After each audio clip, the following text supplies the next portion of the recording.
If you ask most people about their relationship with the natural world, you'll hear something from just about everybody that's along the lines of, I love nature, love being out in nature.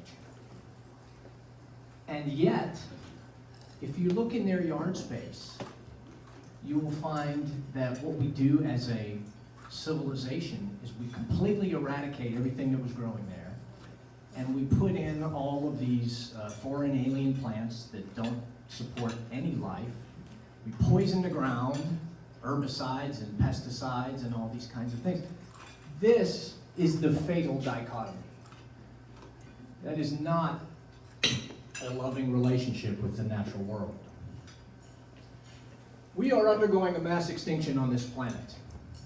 In just the last 50 years, the population of humans has more than doubled. I got fancy with the graphs and stuff here too. However, the rest of life on Earth has plummeted. According to the Living Planet report in 2022, there's been an average biodiversity species decline of 69%. That's less than 1/3 of all the living things that are not human on the planet. They're no longer here. Only 31% is remaining. Let's get everybody turn their phones off. That's a good idea. Just for a fun fact, if you look at all the mammals on planet Earth, 96% of them are humans and are livestock. Only 4% of the remaining mammals are anything besides humans and our cows and sheep and pigs and horses.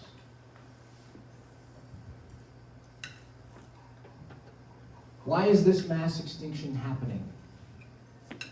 The primary cause is habitat loss. And that's primarily what I'm going to talk about today. All the habitats that life on Earth requires are being destroyed daily and replaced with monocultures, pavement, buildings, and suburban lawns. So the biodiversity is declining faster than at any time in human history. And the problem with this, why is this a problem? It is a problem because soon all the ecosystems are going to collapse and we're not going to be able to grow any food. I think that's a problem. Everything on the planet has a place in the ecosystem web. And I know folks who are here at an event like this is not news to you. But I'm recording this with the hopes that some of this word can get out to folks who may not understand these concepts.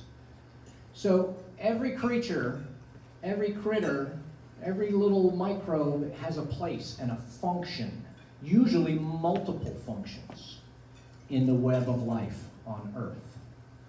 And when we start to lose those, I liken it to an airplane that's flying.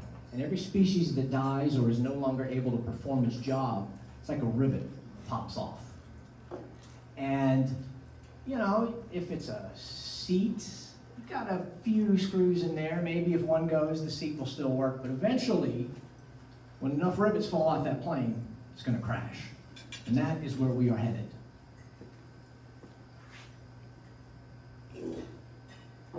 If we wanted to, we could build our houses like this. A little house in the woods, fantastic. Human habitation is, I'm not against that as a concept. So is that a disturbance in the woods? Yes, but it's a relatively small one and not that big of a deal. But this is not what we do. This is what we do. We destroy everything that is there and we turn it into this. The suburbs of the United States, the dead zone.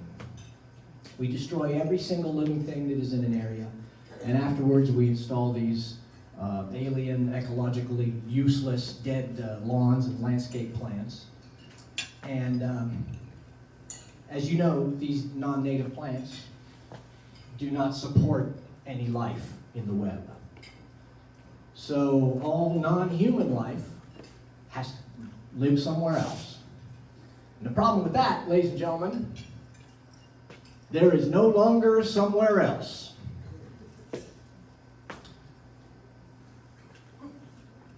According to the United States Department of Agriculture, the land in the United States, 41% of it has been converted to agriculture, and 54% of it has been chopped up into cities and suburbs and retail centers and airports and golf courses and roads and industrial complexes.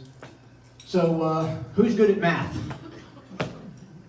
We got 41% of agriculture, 54% development. That leaves 5% of land that is undisturbed. Basically, what we are doing is asking the rest of life on Earth to subsist in 5% of the land.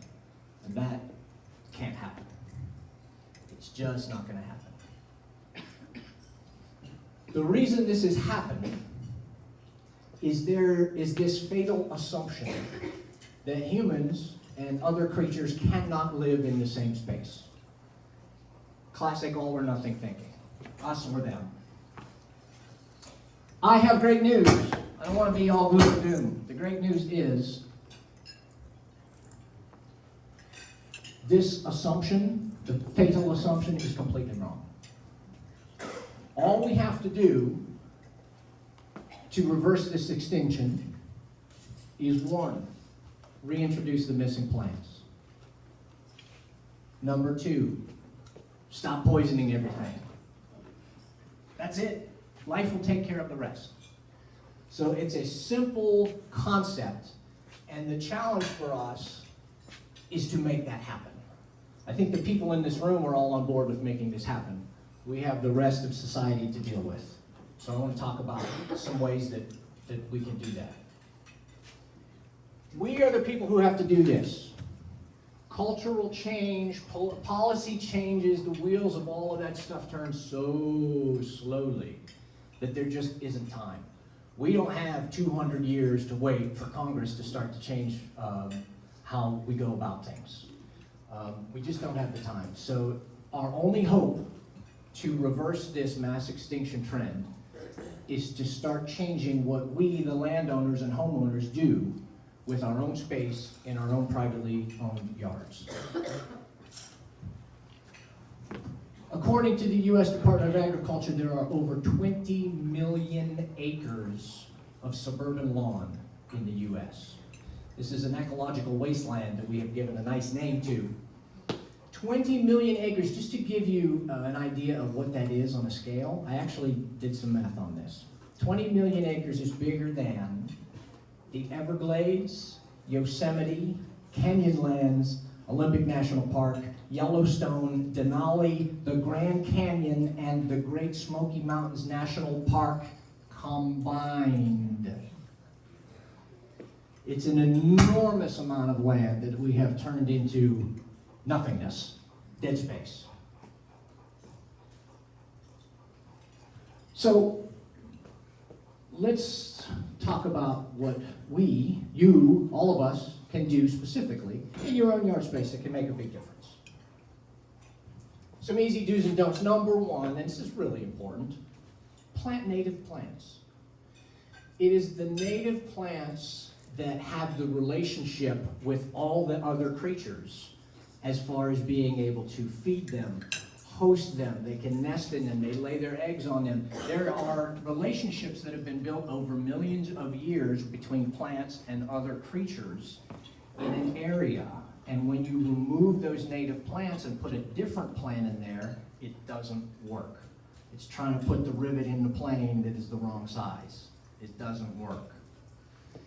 If you need assistance with native plants, here in Tennessee, the Tennessee Native Plant Society, TNPS.org.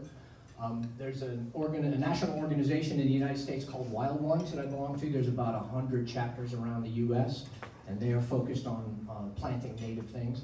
And also consult with and hire nurseries and landscapers who will focus on the native plantings. I have a pile of resources for you guys if anybody's interested. This is my email address. You can send me a message, and I will send you lists of all of this stuff if you need it. I have piles and piles of resources, and I'm happy to share it.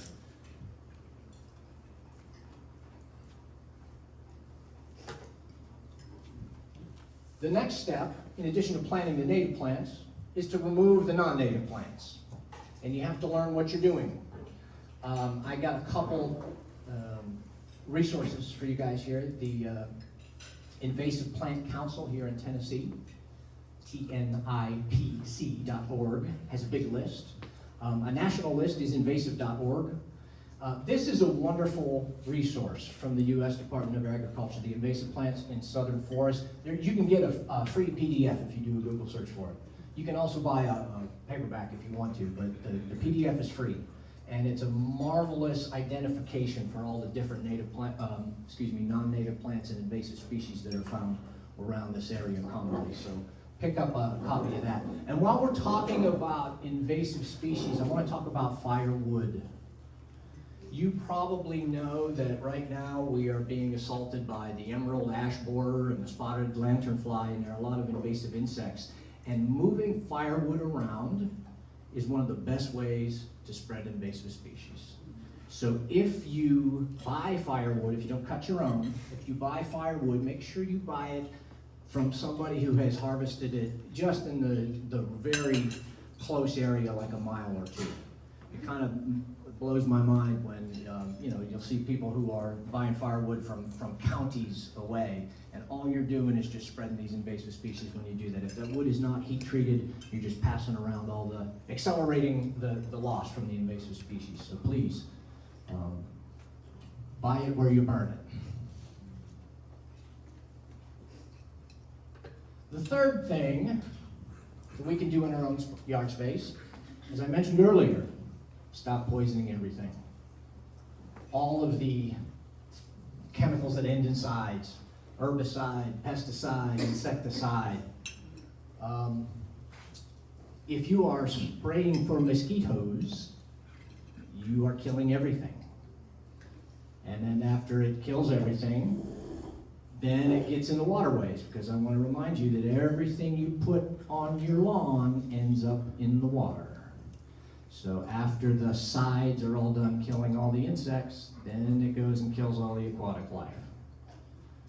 Same reason why you really ought to minimize fertilizer use, because if you put too much fertilizer on your lawn, when it rains, it washes in once again into the waterways, and that causes algae blooms and a host of other problems for aquatic wildlife.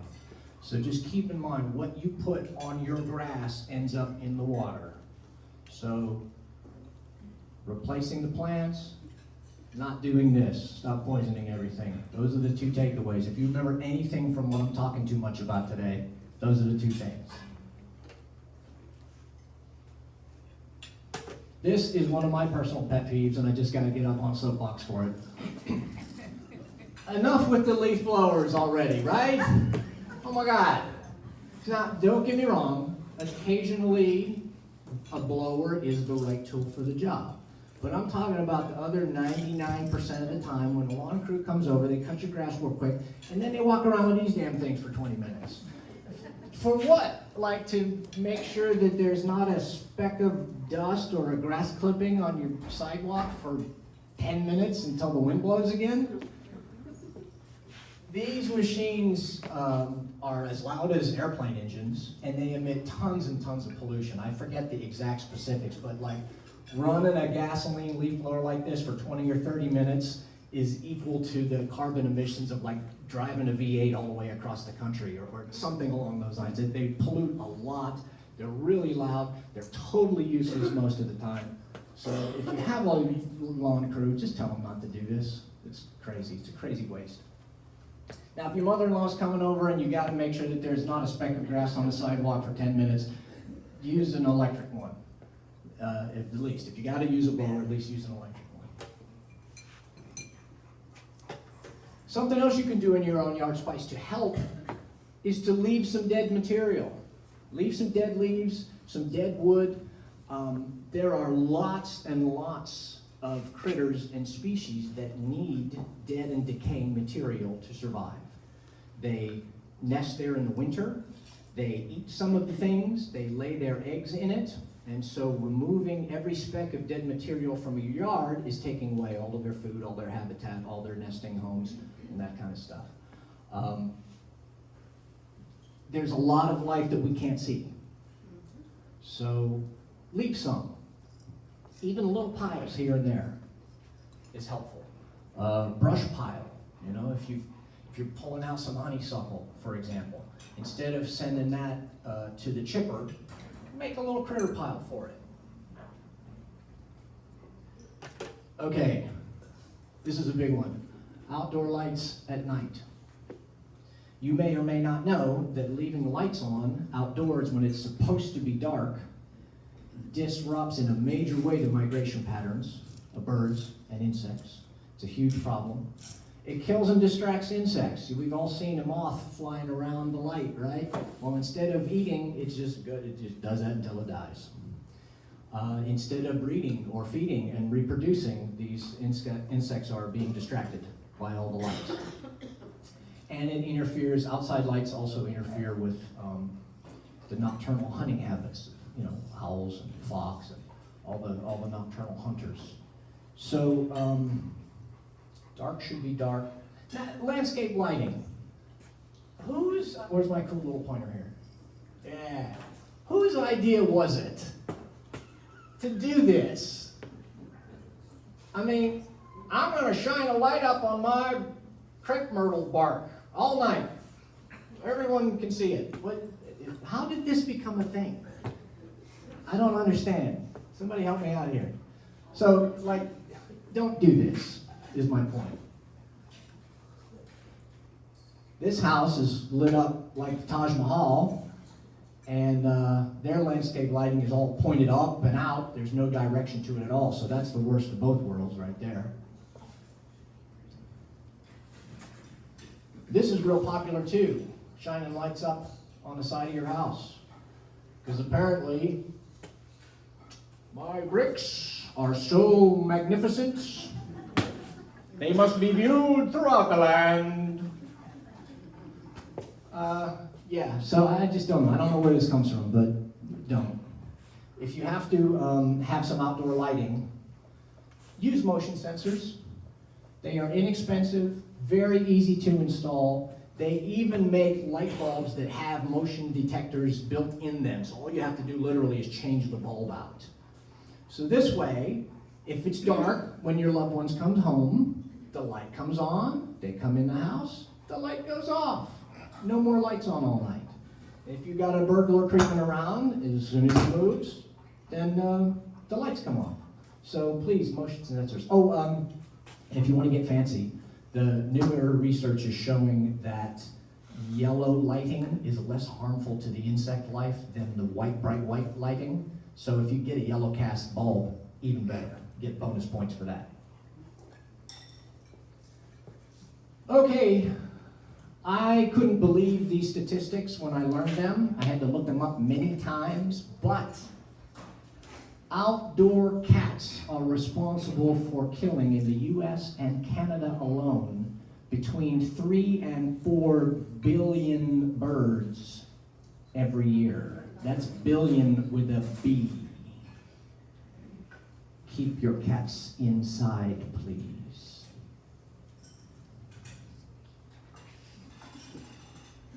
The last of the important things you can do in your own space is to talk about this kind of stuff with people. Talk to your neighbors, talk to your friends, post your social media tips, share this video. This is important stuff. Talk to the landscapers and nurseries and express your desire. I was just at, I'm going to call them out, I was just out at Bates Nursery and gave them an earful about selling proudly invasive winter creeper and Nandina stuff. I'm like, you guys, you can't do this. You know, you've got to do better. Yeah, and so feel free to make your preferences known to your landscapers and your nurseries and let them know that you are not going to do business with them until they are more responsible with what they are selling. Yard signs are fun too. You see a lot of times like pollinator garden or rewilding signs or something like that. Kind of lets everybody know, oh yeah, that's a thing. You know, it's just a reminder every time they come by. So those things are easy to do. However, the people in this room are not really the target. we're trying to get everybody to do this, or most everybody to do this. One of the big things we're up against is just simple ignorance. People don't know. Until you learn, you just do what everybody else does. You do what your grandma did, right? So, I mean, I did the same thing. I didn't know outdoor lighting was harmful until somebody taught me. I used to mulch up all my leaves and remove every little piece of dead stick in my yard until I learned there was a better way to do it. So that's why talking about this stuff and spreading the word is so important. Thing number 2 that we're up against is politics. If you think it is a bad idea to destroy all the ecosystems that are the life support for every single living thing on Earth, then you are a woke socialist liberal who hates America. I'm not exaggerating that much, sadly. You know, here in Tennessee, we have a majority, a lot of the legislators not only don't care about conservation, but they are actively hostile towards any limits on destruction and pollution. So this is why it's so important for us to do it. We have to do this in our own spaces because government's not going to help. A problem that I come across when I speak with people,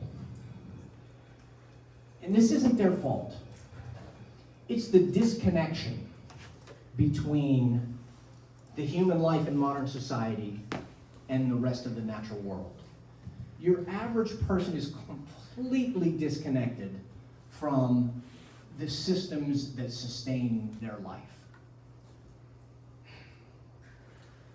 Food does not appear at Kroger out of the blue.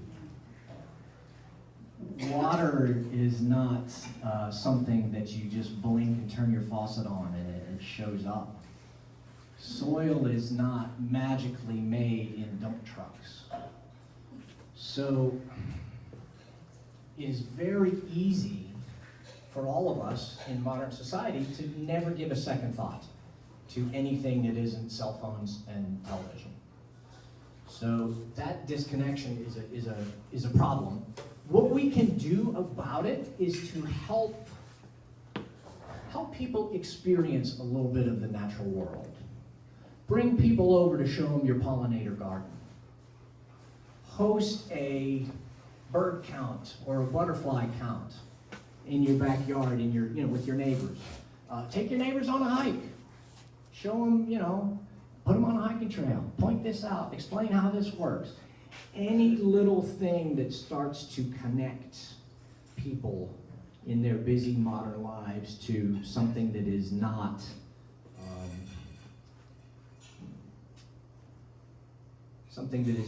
part of their daily experience is a helpful thing to do. Anthropocentric attitude. Anthropocentric means human-centered. We get a lot of this. Anthropocentric is a fancy pants term for arrogant bastard. If it's not good for me, it's not good for anything, right? Let's say, for example, because we hear it all the time, your neighbor's out spraying insecticide on a wasp nest, and you ask about that. It's like, what good are wasps? Because they don't understand. They have been taught the importance of all the different rivets on the plane, all the different elements in the web. So their idea is, if I can't think of anything it's good for, then it's good for nothing. Might as well just kill it.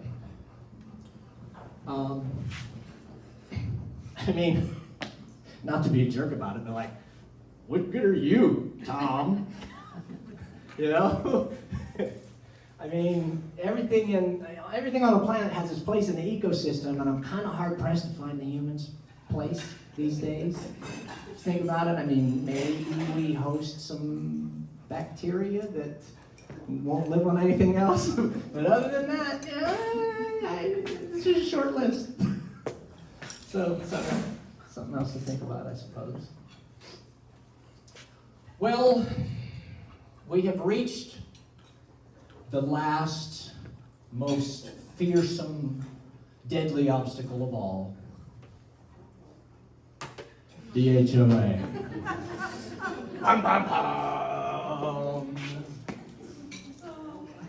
Yes. When I talk to people, this is usually the biggest problem. So I want to talk about some very specific things that we can all do in dealing with these people. In your back pocket, and I don't suggest you open with this, but there's a big hypocrisy about the HOA telling you like what it's got to look like. This is America, right? Land of the free. You do what you want for a living, dress how you want, pretty much say anything you want, spend your time however you like, but boy, if your grass is too high, Mrs. Hoozowitz is going to get you a letter, maybe a fine. So it's an interesting clash of culture right there, but that's just something to put in your back pocket, keep in mind. Number two, we hear property values all the time. Property values and stuff. There is zero evidence that having flowers instead of turf grass lowers your property values. Who sells real estate here? Nobody sells real estate here? What do you think is easier to sell? A yard that has beautiful flowers, tons of butterflies and birds and lots of wildlife, requires hardly any maintenance, no mowing, no problems like that. Or would you like to have a dead, poison space that has no life at all, gets really hot in the summer, you have to irrigate it and mow it, and put all kind of chemicals on it to keep the weeds away. So we call the wildflowers weeds. Which is an easier sell? There you go. Property values is nonsense. It's just not true. Something you can ask when people are complaining about what you're doing in your yard space is, well, what can we do?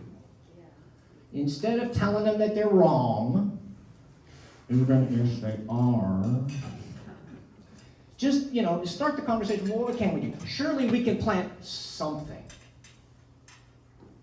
See where that kind of conversation takes you. It is a good idea to assemble a small coalition because there's power in numbers.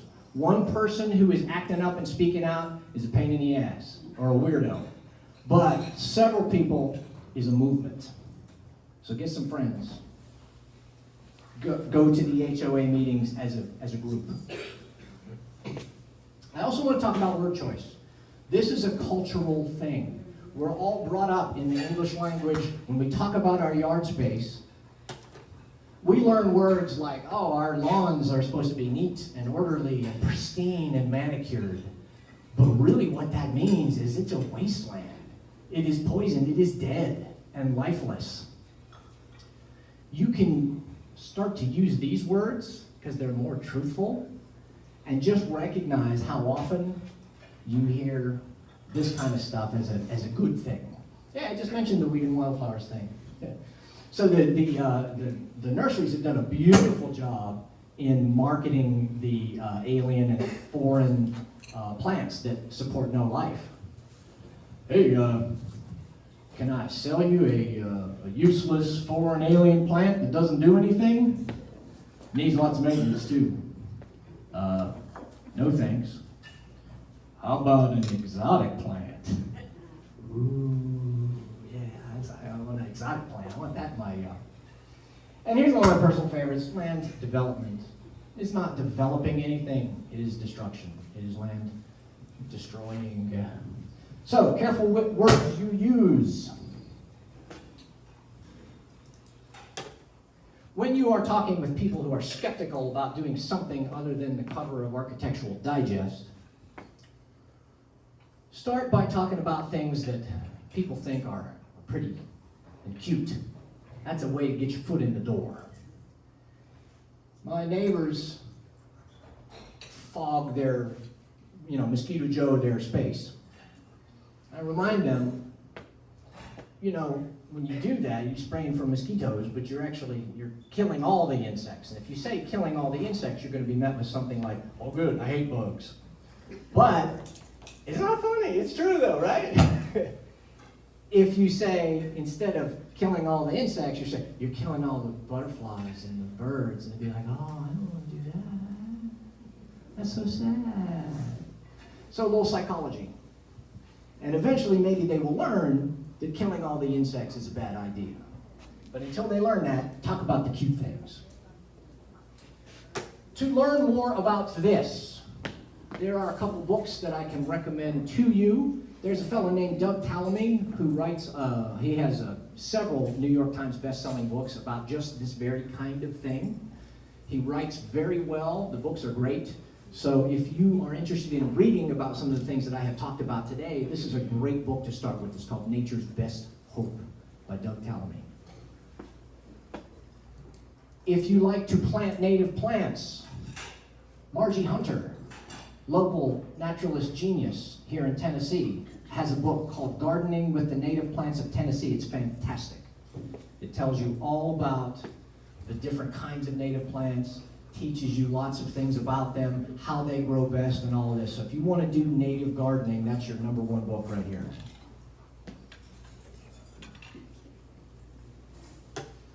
Some organizations you can get involved with. Tennessee Smart Yards. That is a University of Tennessee guided program that takes you through a checklist about some of the things that I've talked about here and helps guide you to make your yard smarter and better. There's an organization called Wild Ones that focuses on native plantings. A Facebook group here in Middle Tennessee is called Rewild Nashville. It's got, I think, close to 1,000 people in it and a lot of really smart, knowledgeable people. So I have learned a ton myself just from being in one Facebook group. So I will recommend that one highly in this part of the country. If you live in Tennessee, naturally the Tennessee Naturalist program is kind of a no-brainer if you want to learn more about lots and lots of aspects of the natural world. If you don't live in Tennessee, just about every state has a naturalist program and a master gardener program. So look it up and get involved because those are great educational opportunities.